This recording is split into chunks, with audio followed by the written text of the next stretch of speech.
Juneau World Affairs Council presents Understanding the Turmoil in the Middle East with Dr. Andy David. David is Israel's Consul General to the Pacific Northwest of the United States. He's served Israel in various diplomatic positions, domestically and abroad, since 1998. His academic background is in medicine and dentistry.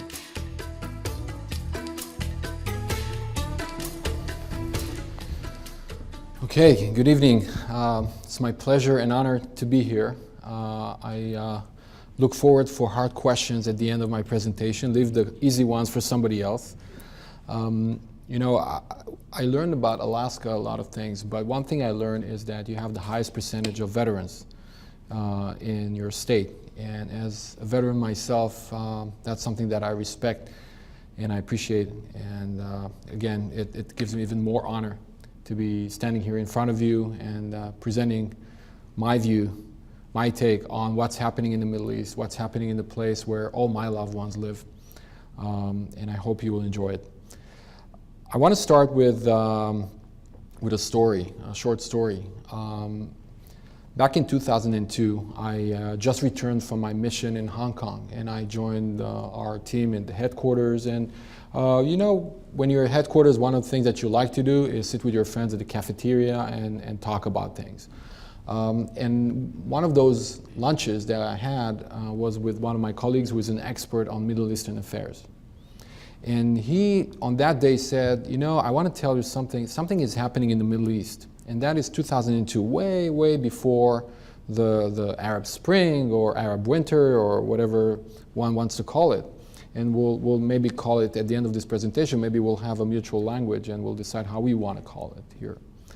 But what he described was an incident that happened a day before in Jerusalem when an Egyptian foreign minister came to visit Israel and went to visit the Palestinian Authority. And on his visit, he wanted also to make a stop at the Temple Mountain, at the mosque over there and pray. When he was about to enter the mosque, people who were there, Palestinians who were praying on the mountain or were at the mosque, started to throw shoes at him, which was a very irregular situation. An Egyptian minister of foreign affairs, a dignitary from Egypt which was leading the Arab nationalism, was now attacked with shoes by Palestinians. Now, they didn't throw shoes at him because they didn't have rocks.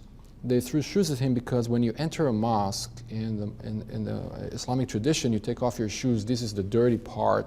You wash your feet, right? So throwing a shoe at somebody is basically an act of humiliation.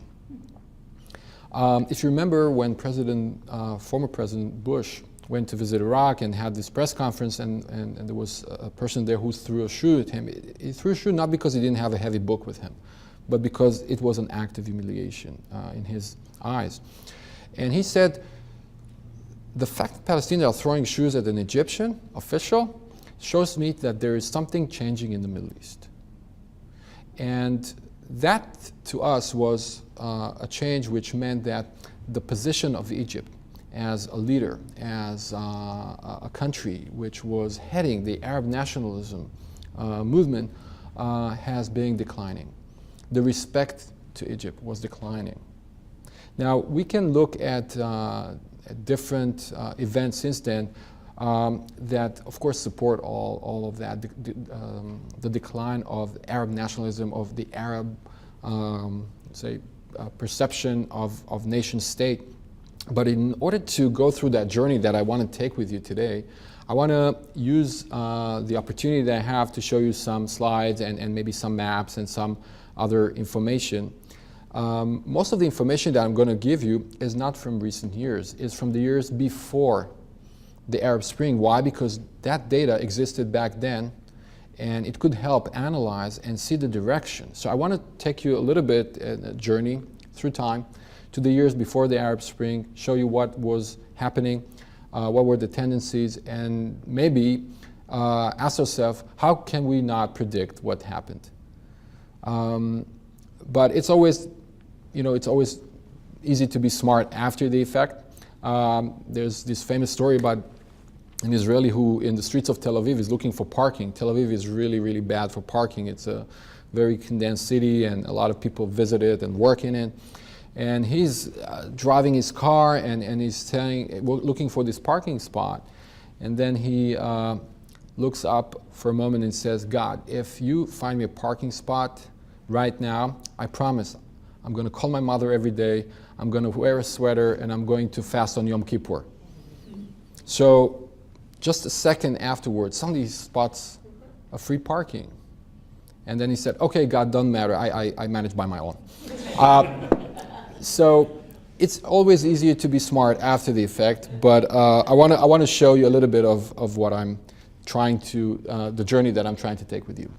So I want to start with this, with Lawrence of Arabia. Over 100 years ago, the First World War, the end of the Ottoman Empire, most of the Arab countries as we know them today did not exist.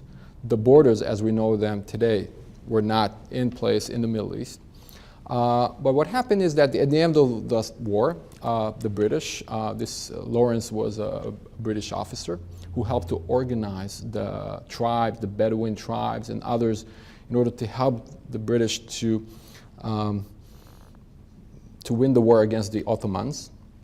And by the way, this is your homework. If you haven't seen the movie, you should watch it.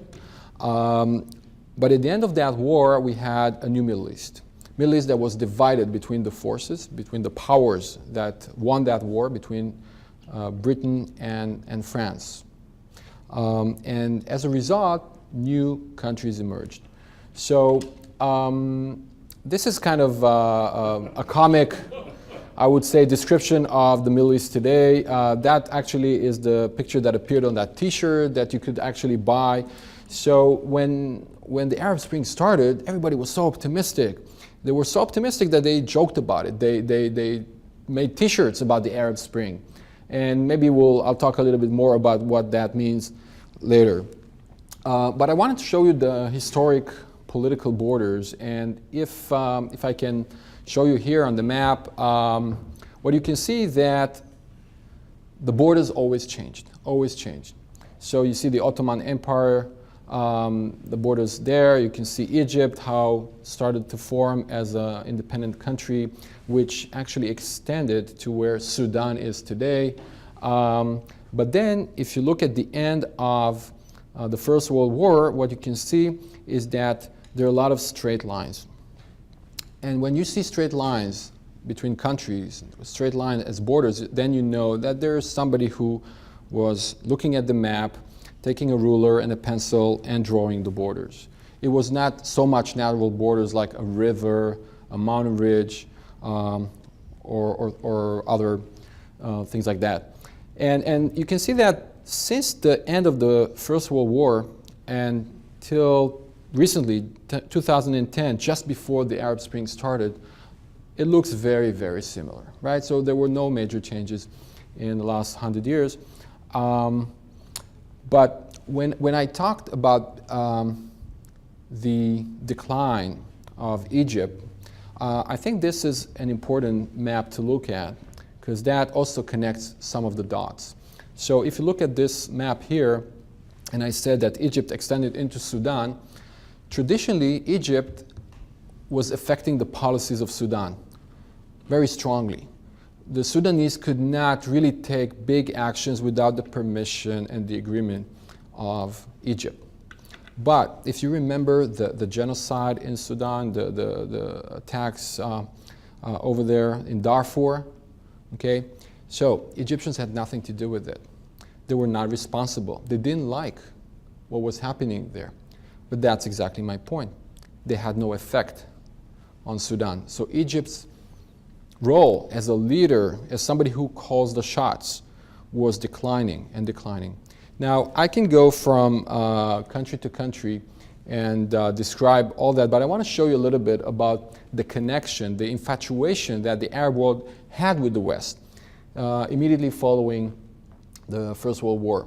So here you can see the king of Jordan at that time, Abdullah, the grandfather of King Hussein and the great-grandfather of King Abdullah today, who's named after him, meeting with his British counterparts.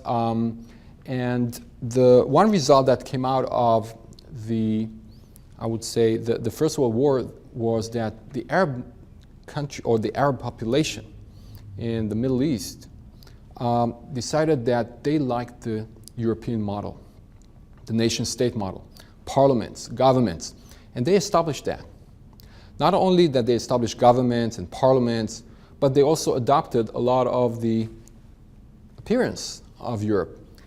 Arab leaders started to wear suits, to wear ties, wear hats,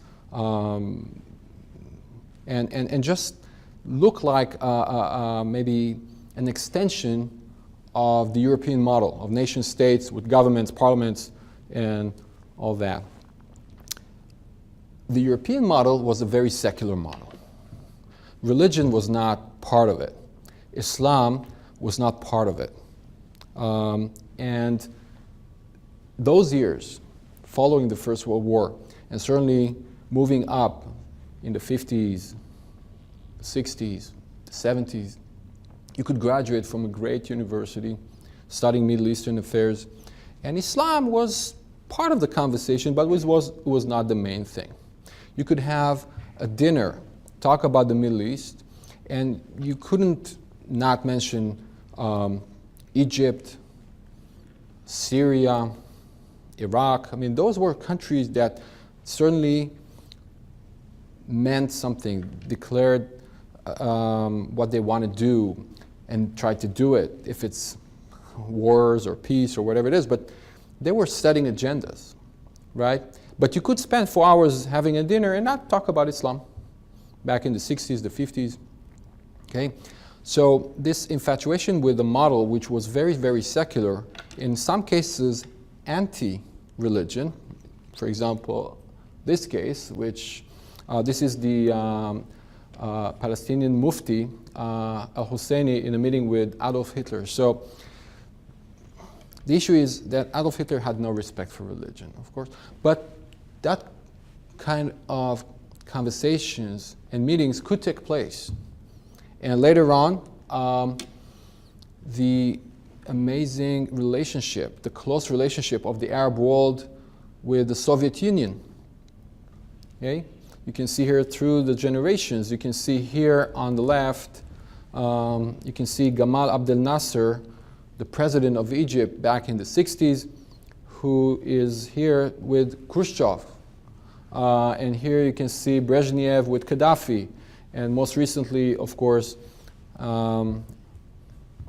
Syrian president with the Russian president. But here you can see also the sentiment that existed, that it's the Arab nationalist who's pushing by force the Western or the non-Soviet forces, okay, out of the Middle East. Russia was also very much, or the Soviet Union was against religion. Religion had no place in their politics. Okay, it was all about secular models of governance. Would it be the European one, democracies, parliaments, governments? Would it be the Soviet one, which is a totally different model of communism, not very democratic, but still very secular? Secularism was leading the Middle East, and it was all about nationalism. The Arab states, the Arab countries, the pan-Arabism concept that Gamal Abdel Nasser, the president of Egypt, was leading. That was the sentiment. Moving on. So if we're looking at the Middle East, at the map of the area, I started to describe to you the decline in the influence, the political influence of Egypt. But it was not just political influence, it was the economic capabilities of those countries which started to decline. If I go from country to country, I mentioned Egypt, but let's go talk about Iraq, for example. Back in the 80s, 90s, Iraq was a country that you had to consider. Under Saddam Hussein, Iraq was setting agendas. The Ba'ath Party of Iraq was a very powerful party, very powerful power in the region. Today, Iraq is a wreck. Iraq is torn into maybe 3 pieces, Iraq is no longer affecting, as a state, as a nation state, the politics of the area, the agendas of the area. Syria, I don't have to tell you what's the situation in Syria. We all know about it, but one thing we know, as a country, as a nation state, they no longer hardly exist. I said today in the radio interview, I was asked what do I think about the future of Syria, and I said, you know, you can turn an egg into an omelet, but you cannot turn an omelet back into an egg. Syria today is an omelet. That's it. It will never go back to what it was. Lebanon, small country on the north of Israel over here, very small country.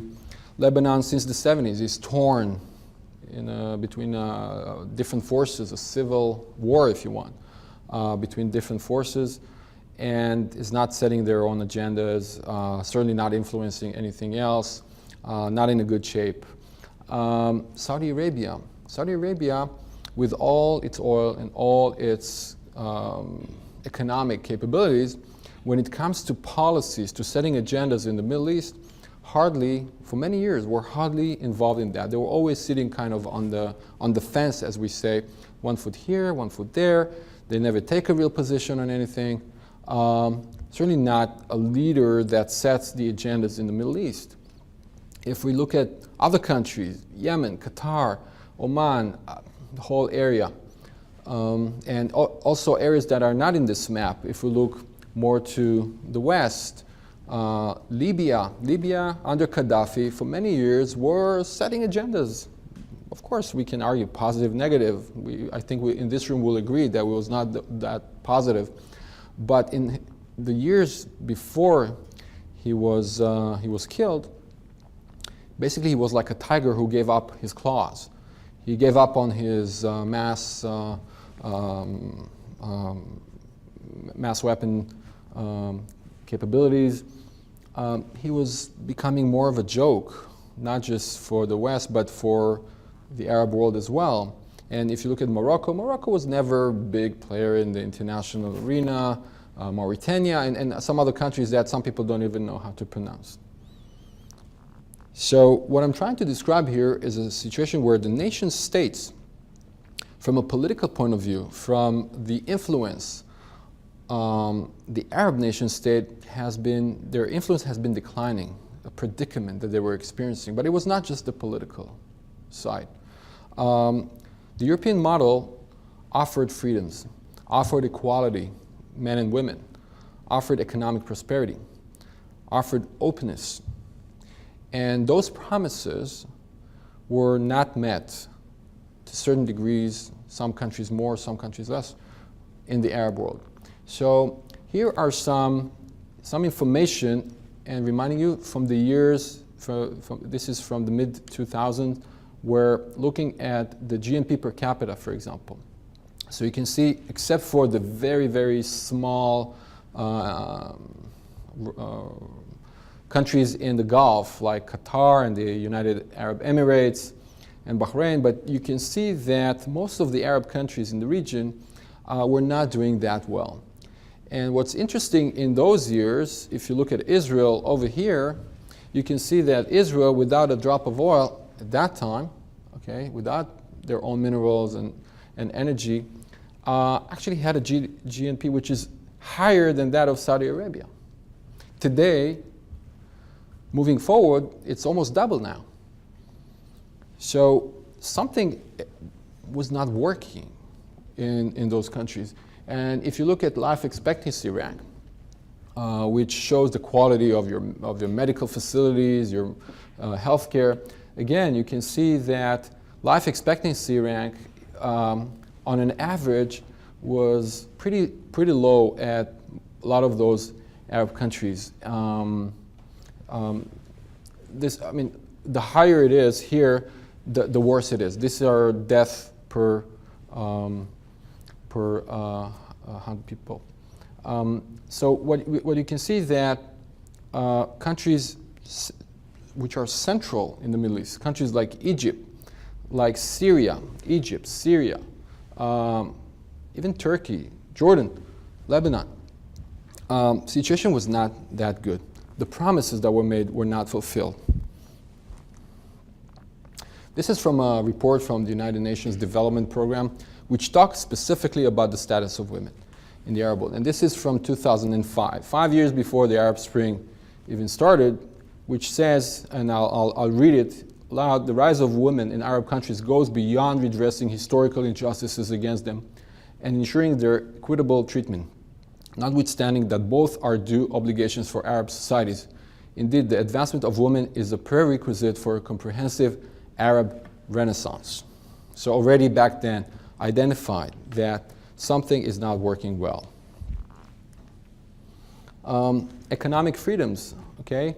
So you can see different areas around the world. This is here in North America and Europe, and the higher your mark is, means that your situation is worse. So you can see that mostly in the Middle East and North Africa or the Sub-Saharan Africa, but mostly here, situation was not that good according to this source from 2002. Religion. Religion starts to walk back into the area. Now, if you look at the questions that are asked here in this information, you have here the United States in the blue, you have France as a representative, France, Germany, Netherlands as representative of Europe, and you have the Muslim country average. So most people in the Arab world, in the Muslim world as well, believe in God. Okay?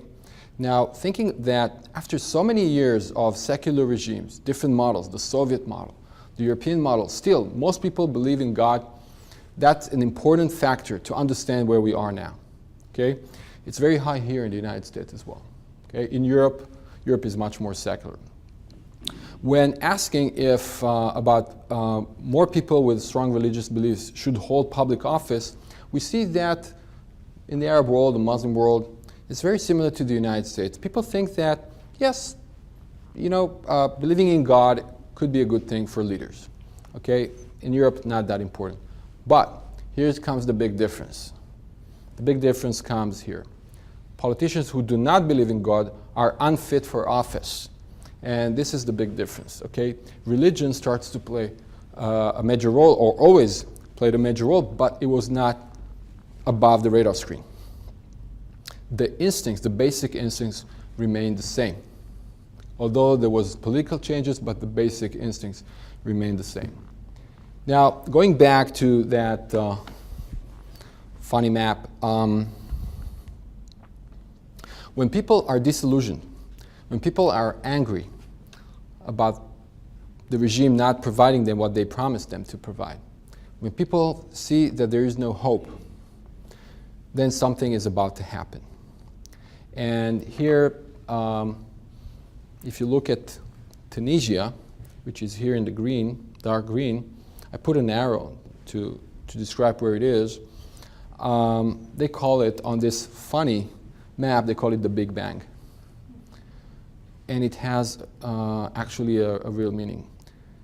To remind you here in the audience what the Big Bang was that started the turmoil in the Middle East, it was a young Tunisian who wanted to open a place in the market where he can sell fruits and vegetables.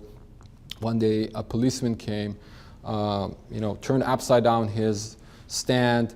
I don't know what was the reason. Maybe he was asking for something. I don't know. But that young man felt hopeless. He felt there is no future. He felt defenseless. It's the police who's attacking me. And what he did, he poured gasoline on himself and burned himself to death. That was the spark that ignited the turmoil in the Middle East. As a result, people started to go out to the streets, riots, a revolution. Immediately following was a change of regime. Who came to power? The Islamic Party. Now, what's interesting is that Tunisians, same as Americans, can vote outside of their borders. You can have an absentee ballot. You can vote in other places. What was interesting, very interesting, was the fact that Tunisians who live in France voted in higher numbers for the Islamic Party than Tunisians who live in Tunisia. In France, it's a free society. They can join the economy, they can play the European game. Why would they vote for an Islamic Party in much bigger numbers than Tunisians who live in Tunisia? And the answer to that is one thing: honor.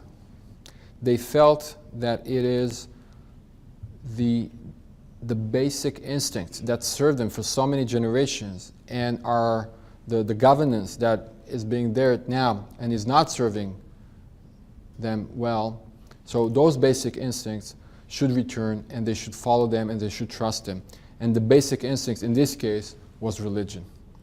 Religion was coming back big time to the region because the other models of secularism did not work for them in those countries. And then immediately spread to Egypt. In Egypt, the same thing. Kind of a revolution. Who comes to power? The Islamic Brotherhood. Again, religion coming back to the arena, to the Middle East, big time. Now, when you say Middle East, I mean, it's almost like a synonym to the Arab country. Middle East, most of it is Arab. Most of the population is Arab. Most of the countries are Arabs. Most of the territory is Arab. And religion was coming back. So Egypt, Tunisia, strong Islamic turn into politics. If you look at here, you see Libya described as the Arab Yugoslavia, where it split. The reason there is because the basic instinct in Libya was not so much Islam, was more the tribal instinct. So it was basically a tribal war, and it continues to be a tribal war. Libya was never a united country before the Brits and the French divided the Middle East between them, their spheres of influence. So now you have a tribal war over there. You have a tribal war basically in Yemen. Okay, and I will show another slide about that soon. And then what's happening in Syria? What's the dominant basic instinct there? Over there, it's one which is a bit different, and that is the sectarian instinct. Are you a Sunni? Are you a Shiite? Are you an Alawite? Are you a Druze? Are you a Kurd? Okay. And in Iraq, we all know, I don't have to tell here to people, to Americans, but in Iraq, it is also a sectarian division that rules the situation there between the Kurds, the Sunnis, and the Shiites. In my opinion, Iraq will never return to be one country. It will divide somehow, different areas of influence. It's already divided. But those basic instincts that existed for many, many generations have returned to the region. Why? Because the models that the secular models have failed the people. So if you look at this map that describes where the Sunnis live and where the Shia lives, wherever there is a border between the dark green and the light green, you see that there is today a conflict.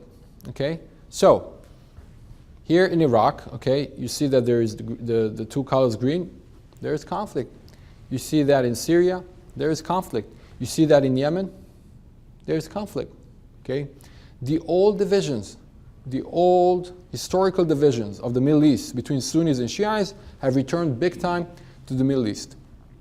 Going back to that dinner that somebody would have back in the 70s, talk about the Middle East for 4 hours, would the word Sunni or Shiite be part of the conversation?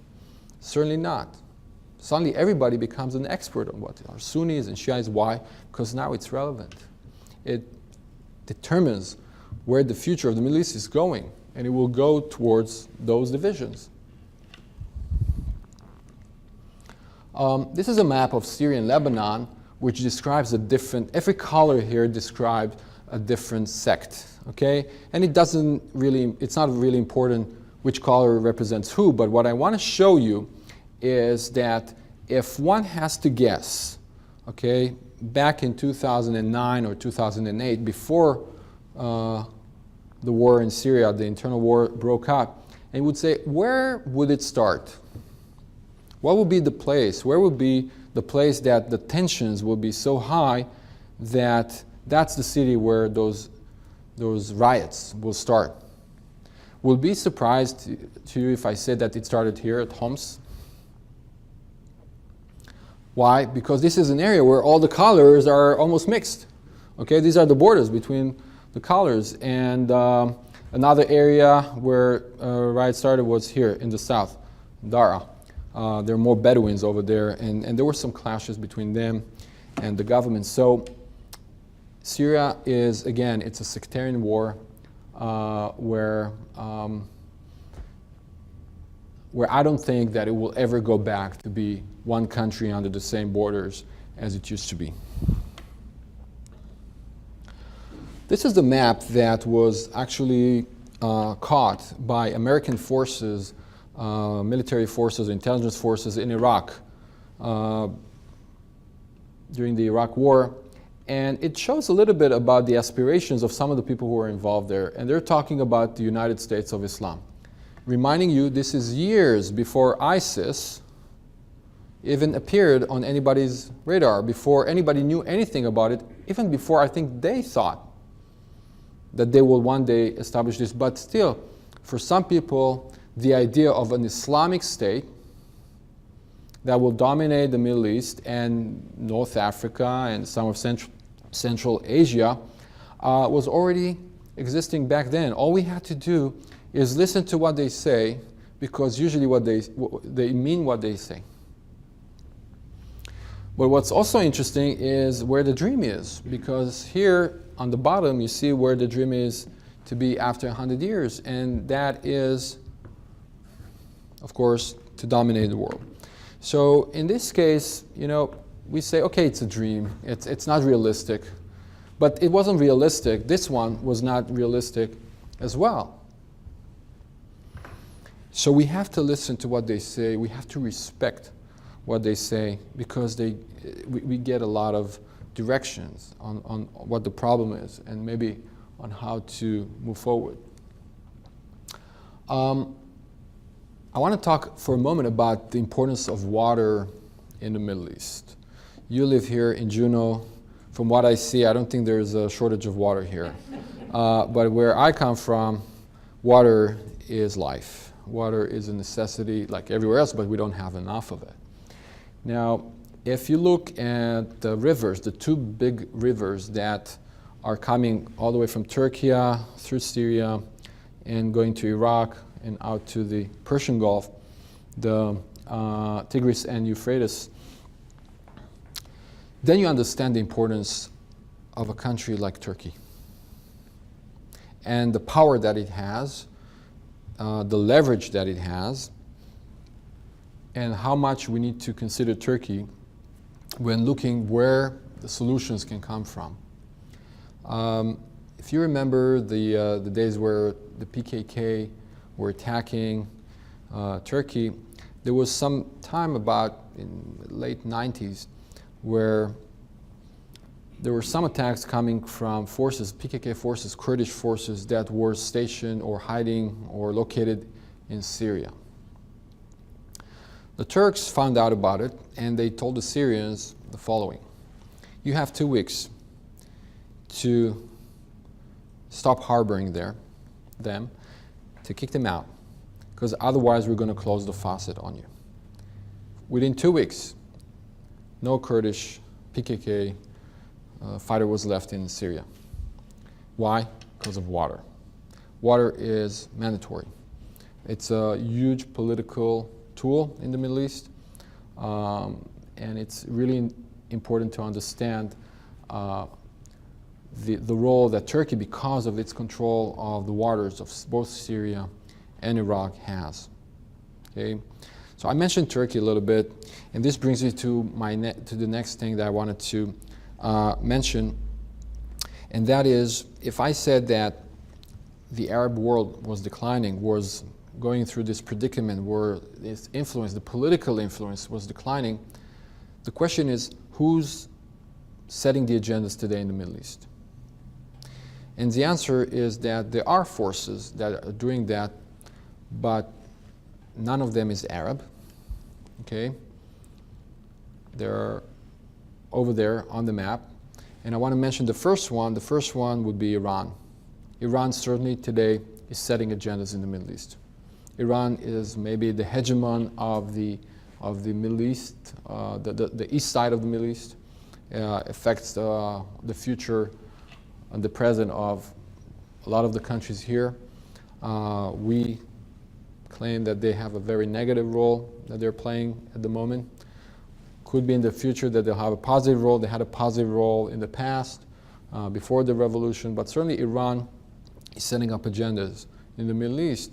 And Iran is the first case in history that in an Islamic country that the clergy are ruling the country. There is no other place that has happened. And because Iran's influence was growing since certainly after the Iraq-Iran war in the 90s and then in 2000s, a lot of the countries, a lot of the citizens of the Arab countries were looking Iran and looking for a more successful model. And they saw Islamic clergy ruling a country which has influence, which economically was doing pretty well, and setting agendas. So that was another driving force that said, okay, if I look at the models, which model works? They saw the Iranian one and said, okay, Islam, it may be a solution. Then they look up, who's the second country that has influence, that has power, that has relatively good economic situation, and then they see Turkey. Both Iran and Turkey are not Arab countries. They're Islamic. They're Muslim countries, but they're not Arab. But already for, I think by now, 4 rounds of elections, who rules Turkey? It's the Islamic Party, right? So again, another example for those citizens in the Middle East where an Islamic party rules the country and is doing a pretty good job at it. So why not them? So that was another force that was driving religion back into the politics of the Arab countries.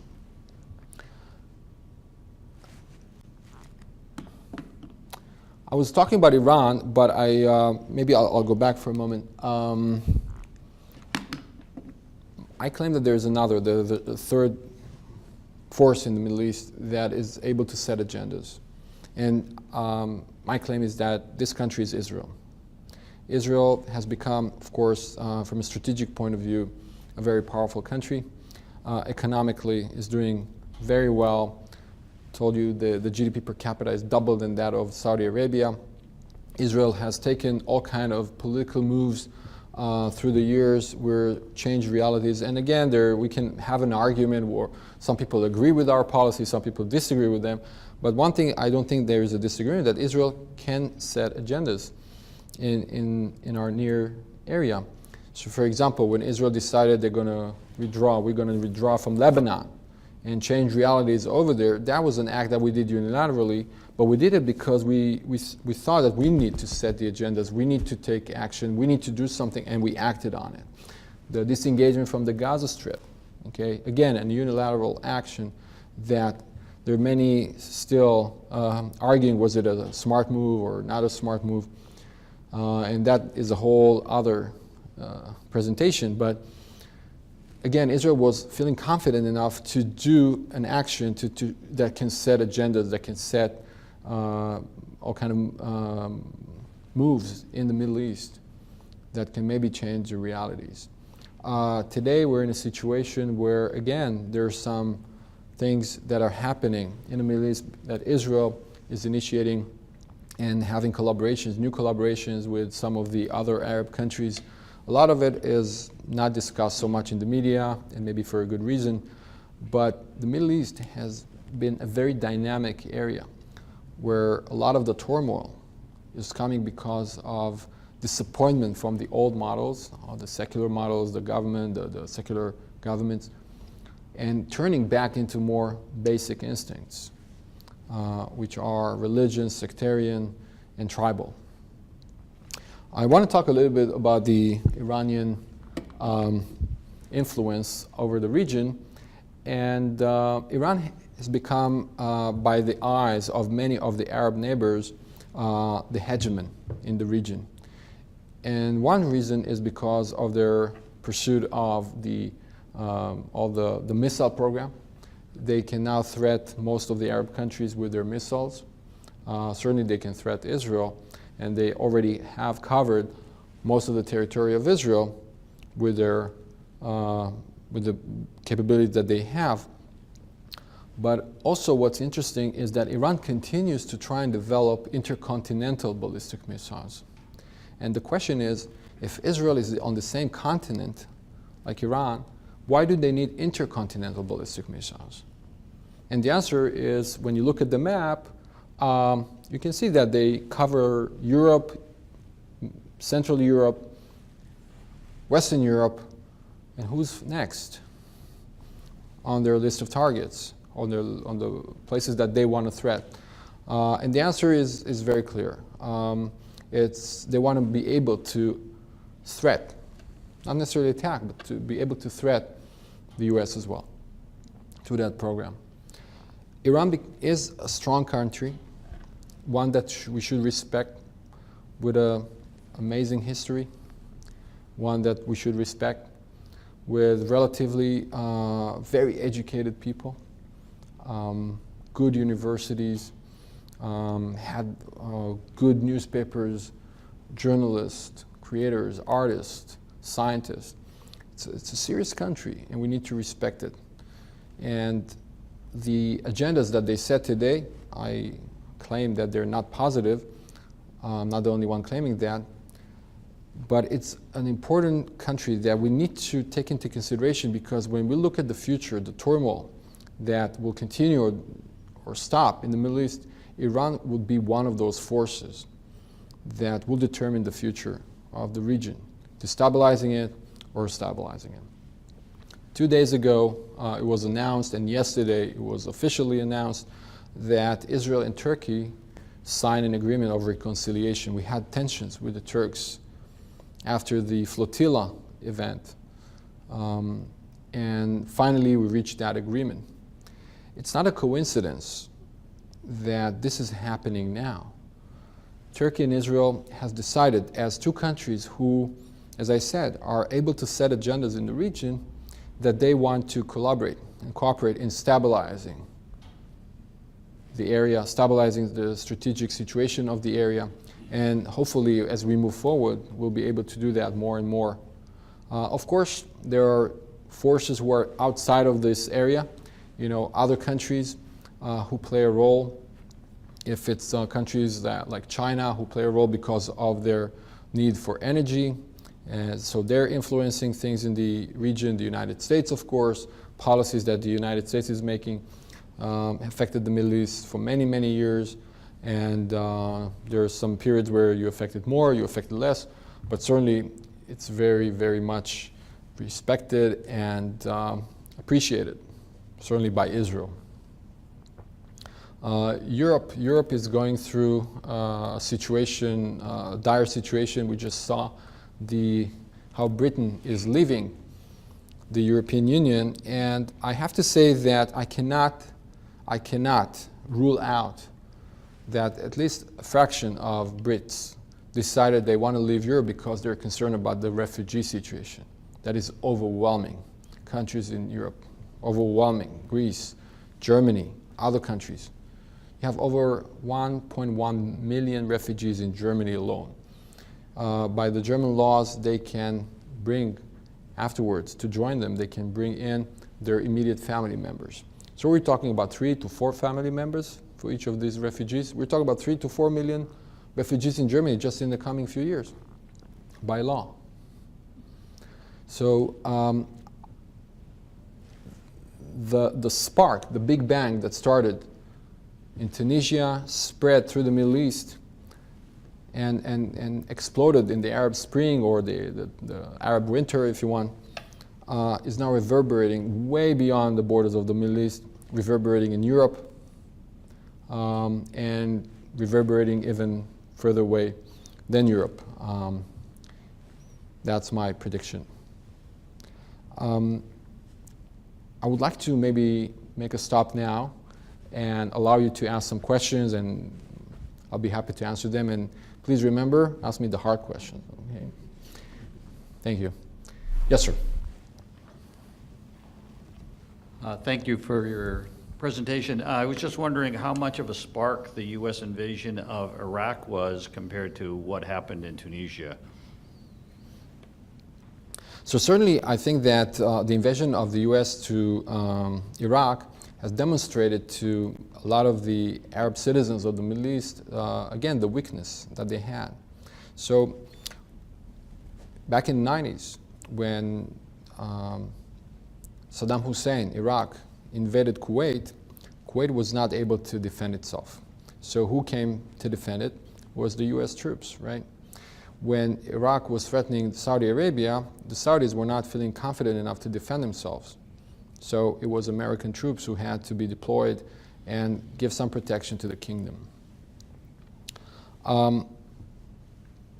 Imagine that instead of Kuwait, or next to Kuwait, you had another Israel. One that is capable to defend itself, that countries think twice before they attack it, certainly with regular armies. I'm not talking about terrorism, but I'm talking about regular armies, etc. What would be the situation? Would you need all those boots on the ground? That's a question to ask. What would happen if you had another Israel, let's say, somewhere between Egypt and Libya? What would be the situation there? A country that can defend itself, looking after American interests, etc. But to focus and maybe answer your question, the invasion of the U.S. has shown a lot of the Arabs that many of them cannot defend themselves, that they're not strong enough, and also that they cannot set their own agendas. And the honor, as I said before, showing the Tunisian votes in France, the honor is a major factor in the psychology, the culture, the behavior of many of the Arab citizens of the regions. And again, they felt that their honor is not there anymore. They cannot set their own agendas. The spark in Tunisia, I don't believe it had much to do with the invasion of the U.S. Of course it didn't, but the realities in Tunisia were such that people there felt that the government or the authorities are not providing them what they expected, the freedoms, the economic prosperity that they wish for. And the more the world becomes open and social media and all that, the more they know about it, the more they hear about it. And they're expecting more. They don't expect to be just a little better off. They want to have the same, like what Americans have, what the Europeans have, what the Israelis have.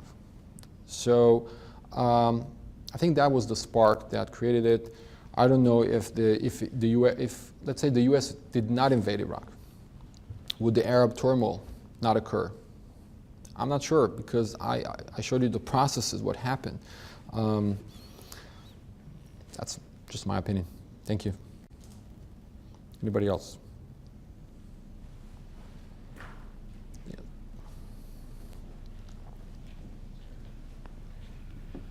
So you raised the specter of religion coming to the forefront in politics. What then should we make of the rapid growth in the Haredi community and the presence of Shas and United Torah Judaism in the current government of Israel? Should we be concerned? Well, the Orthodox parties, if you want, in Israel has been part of the government for many, many decades in Israel.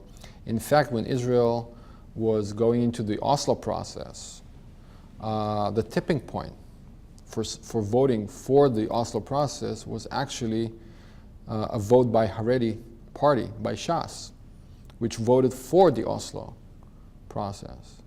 So when looking at the Middle East, the region, there are two things we need to remember. Number one, the sanctity of life for most of the Haredi party is more important than land, and they've said it many times. So I don't think that when there was going to be a deal, a peace deal presented, they will vote against it because they're ultra-Orthodox, okay? That's number one. Number two, you mentioned Shas as a party in Israel. Shas, a lot of the people who are leaders of Shas, okay, are from Sephardic origin. These are people who grew up in Arab countries. Okay, they remember the life of their parents in the Arab countries. And also what they remember is that immediately after the establishment of the State of Israel, their life was threatened, and most of them left to Israel as refugees. So they have the history, they remember the history, they see the present, they are, I don't think there will be an obstacle to peace when it comes to a real deal put on the table.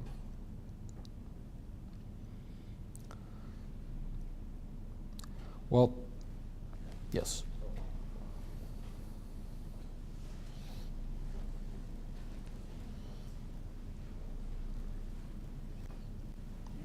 You talked about those straight line borders, and I was wondering how much of this turmoil you allocate to the drawing of like the Sykes-Picot, I've just read it, Sykes-Picot boundary, yeah, and how much of and like what the future of these states would be, and if there's a better way to draw them up. Right. So the Sykes-Picot agreement between Mr. Sykes, the British, and Mr. Picot, the French foreign ministers at that time, basically they're the ones who drew the map, drew the straight lines. The Sykes-Picot agreement arranged the states in the Middle East. Can that be the future? Can that still be the case? Will those lines remain? I think that some of the lines will remain, but many of those lines are no longer there. They're there in our maps. They're not there on the ground. Certainly not in Iraq, not in Syria. Libya is in a mess. Yemen is in a total mess. If I had to if I had to gamble and put all my money on where would Saudi Arabia be in 20 years from now, will it still have the same borders? I'm not sure that many of you would gamble your money. Egypt, I trust Egypt will continue to be what it is because Egypt historically was one unity, one unit. Culturally, it's a country that's made of one people. But there are many other countries who are not made of one people. Jordan, for example, you have the Hashemites, the Bedouins, you have the Palestinians over there. Now you have 1 million refugees from Iraq, you have over 1 million refugees from Syria, in a country that was just 5 million people, right? What will be the future of the Jordanian kingdom in 10 years, 20 years from now? The Jordanian king is very worried, and he's doing a lot of things to try and mitigate that and try to do the right thing to maintain the stability of the kingdom. But will I be able to gamble that Jordan will be the same, exactly the same 20 years from now? Will we maintain the straight lines that create their borders? I'm not sure. So I believe that the old divisions are returning to the Middle East. But looking forward, you have to also understand that a huge investment has to be made back in the Middle East, even now, in education. And you know, the biggest dictatorship in the Middle East is the dictatorship of the husband. That is a huge thing, and cannot go without addressing it. If we want to solve the situation in the Middle East, we have to bring stability. Economic stability has to come when women also join the workforce. Human rights issues and issues of equality.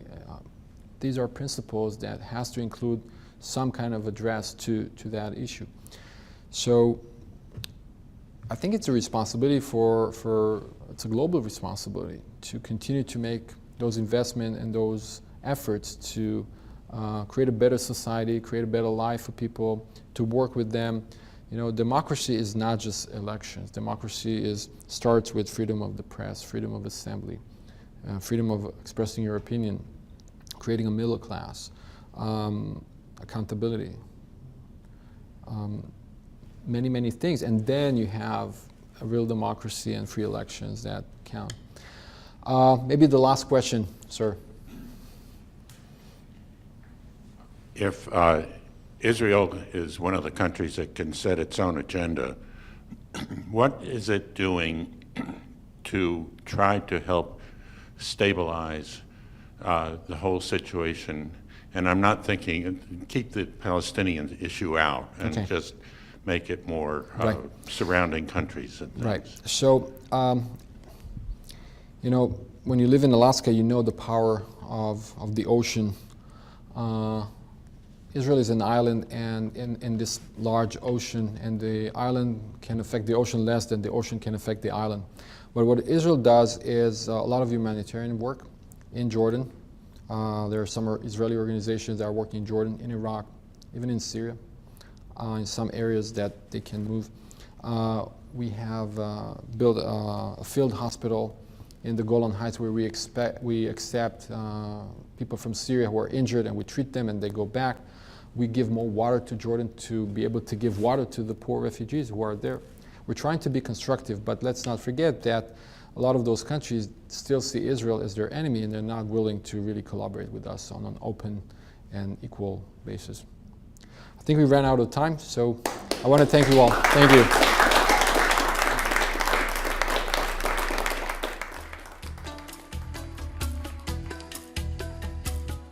That was Dr. Andy David in this Juneau World Affairs Council presentation, produced in collaboration with 360 North.